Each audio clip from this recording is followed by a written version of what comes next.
Hello, I'm Dr. Sue Morter from Morter Institute, bridging science, spirit, and human possibility.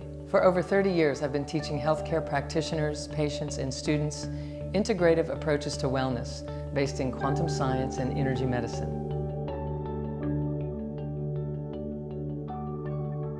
So one of the things that we have to remember is that everything that we encounter in this life is producing a sense of friction. Some versions of friction we like because it's stimulating and it's exciting and we like that, but it's still a rub. We just like the particular way that the friction is showing up.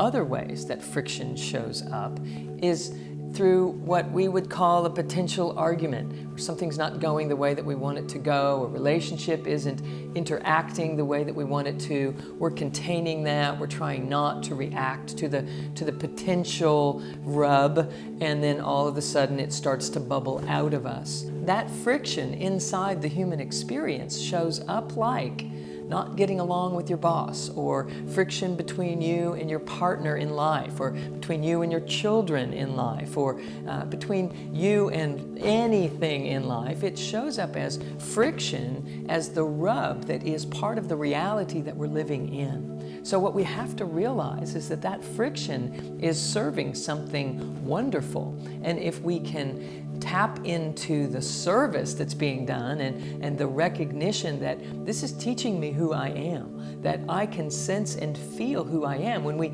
press against these things, it begins to show me who I am. So the whole idea is to recognize that if I can create that resistance inside my body and have a sense of self, I don't have to create the resistance outside of my body in the friction that would exist between me and you. So let's say that you're having an argument with your partner and you're all up in it, and you're saying one thing and they're saying another, and then you're up leveling and you can feel the pressure rising in you, and you can feel this defense physiology kicking in. The moment that you feel that, what has to happen is one of you has to come down off of that. And the best way to transcend the argument and to guarantee that it's not going to happen is if it's you that does that.